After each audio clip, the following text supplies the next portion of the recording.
So A little closer to the I'm microphone. single, and the longest relationship I had was like a year and a half, and it was strange that I've never had a relationship my entire life until, unlike most people, when everything closed down and a lot of people went to OnlyFans and went to that avenue, I actually went in the opposite direction and stopped doing what I was doing. I was worked in the legal brothel industry for over 25 years, and I stopped. And for the first time, I took a break and thought that it had been long enough, like 10 months, and I said, well, wow, I could probably have a relationship, because I never saw how I could have one doing what I was doing. It just never equated. It just didn't make sense. So I went on Match.com, and I met a guy, and I fell in love. When was this? This was a couple years ago when everything was shut down. Okay, Match. So I didn't know people use it. Still use it. Yeah, well, I didn't know what else to do. Okay, you know. Yeah. You saw the commercials. I never dated or anything like that. I just always worked. And so the 1.5 year relationship is the one that you're talking about that you met on Match.com, but that ended. So you're currently single. I went back to work. Gotcha. Yeah. But so throughout the whole course of your life, and never dated. Never a boyfriend. Never. What about like a short-term casual thing? You know, like 3 months, 2 months. One client, and I had said that I couldn't date. That I would have to immediately get engaged because I just didn't know how to date. I don't know how to date. You didn't know how to date? No. Did you think was it because you found it hard to date because of the type of work you were involved in? But at what age did you start getting involved in, escorting, courtesan? I watched your show last week, and one of my coworkers was on. Yeah. Okay, so you said courtesan, and actually courtesan is a euphemism. I looked it up after. I was actually wrong there. I thought it was like a courtesan. I was thinking like, okay, you're in the court of King Henry. Right. You're a lord or a lady, back in the day. and you're trying to garner favor with the king. But it is actually. I didn't know that, so I was wrong. It is a term. Yeah. I'm called a legal prostitute. Sure. Right. I mean, Wikipedia put a page up about me, and I don't get to edit it. Yeah. Okay, it's just there. It is what it is. I'm a legal prostitute. Sure. And I had a fight to put the term legal in front of it. I've been a legal prostitute for over 30 years. Where do you work? The Bunny Ranch. Where is that? In Nevada. Is that Pahrump? Or wait, no, where is no, that in? No, there are certain counties in Nevada where prostitution is legal and is only illegal within a legal brothel. Right. And the county has to have less than 250,000 residents. Okay, so that rules out Clark County and Washoe County. Like the so Strip. Reno and Las Vegas. Yeah. No. So prostitution is absolutely illegal in Las Vegas and Reno. But in the outlying counties, the very rural counties, in some counties, there are some brothels. Yes, got it. So I work in Lyon County, where there are 4 brothels, where on my ownership, we own Kit Kat, Sagebrush, Bunny Ranch, and Love Ranch. Oh, do you have equity in some of these, or? Skin equity.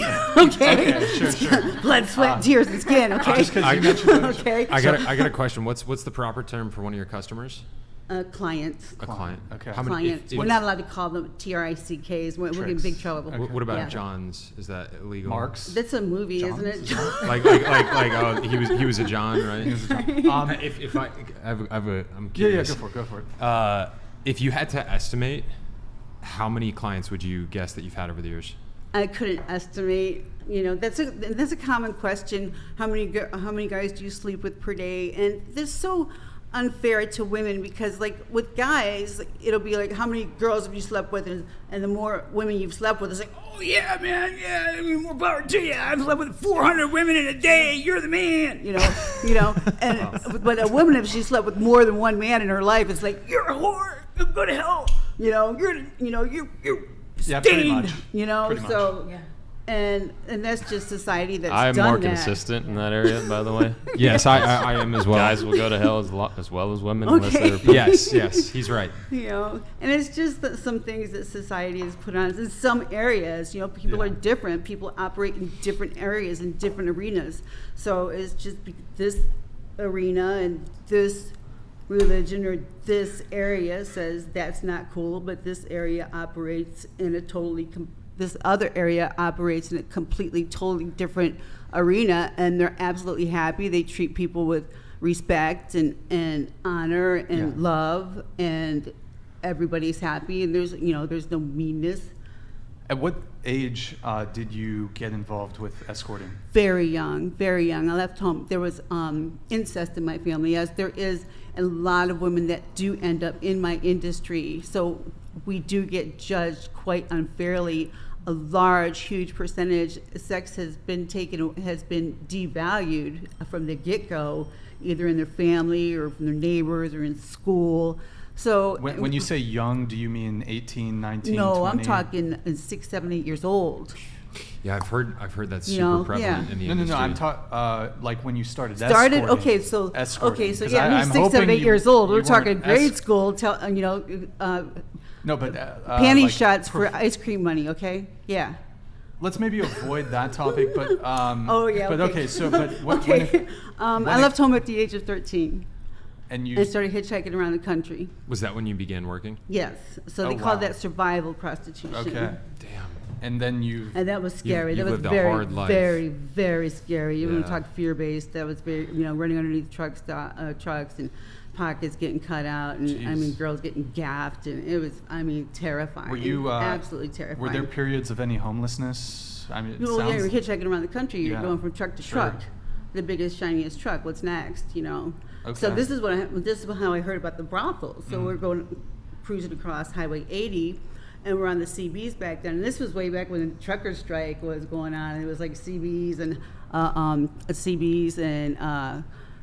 Breaker 19. It was really, Yeah. it was like Convoy 100. Wow. It was like, it was pretty cool. But we heard on the CBs, I heard the girls from the Mustang Ranch calling out to the truckers because there wasn't any kind of advertising, and I heard that, oh yeah, this is a big palace and there's beautiful women. And I'm like, oh wow, the truck stops are scary. I want to go work there. I want to go there. But you have to be 18 years old. I'm like, oh man, that's not going to happen. So I'll just wait until I'm 18. In the meantime, I kept hitchhiking around the country. And then when I turned 18, I joined the military instead. Oh, Wow. okay. Which branch of the military? Air Force, Air Amy. Force. Okay. Yeah. Oh, duh. Duh. Yeah. Air Force Amy. Okay. Yeah. So and I was stationed at Nellis in Las Vegas, and I gave my superiors an ultimatum. I said, you either cross-train me, give me a re-enlistment bonus, or I'm going to go down and work at the brothels. And then, they didn't give me a re-enlistment bonus. And I went, so while you were in the Air Force, you were also working. no, okay. I didn't get a re-enlistment bonus, so I went down to work at the chicken ranch, and then I've been working in the brothels ever since. Oh, So it's like okay. a safe house. for It you. is. For me, I would say I'm the exception to the rule. I'm kind of institutionalized. And at this point, it's become such a career for me, and I feel as though I'm in place because I have survived so many things, and I am an icon and not an inspiration, but I help the girls. I think I'm here for a reason, and I'm not going to say that I'm as religious as you, but I am spiritual, and I do the next right thing, and I teach the girls by example to do the next right thing. We're honest, we're open, we're not judgmental. We follow as many commandments as we can. If I may, I you adore are you. inspirational. So I think you can actually absolutely put that into your. So A success story. And 100%. we just try to do the next right thing, and we're preaching love and non-judgment, humility. You want to talk humility? Yeah, we're doing that, and we're God-fearing, Jesus-loving, American-loving, God, country, and family. These girls have family, and we're just being, we're trying to have a good client base and just have fun and treat people with kindness and respect. and a good hug, a good cuddle, a good it feels good, man. You know, just some good human contact, some good human, just good love, care, and just feel good.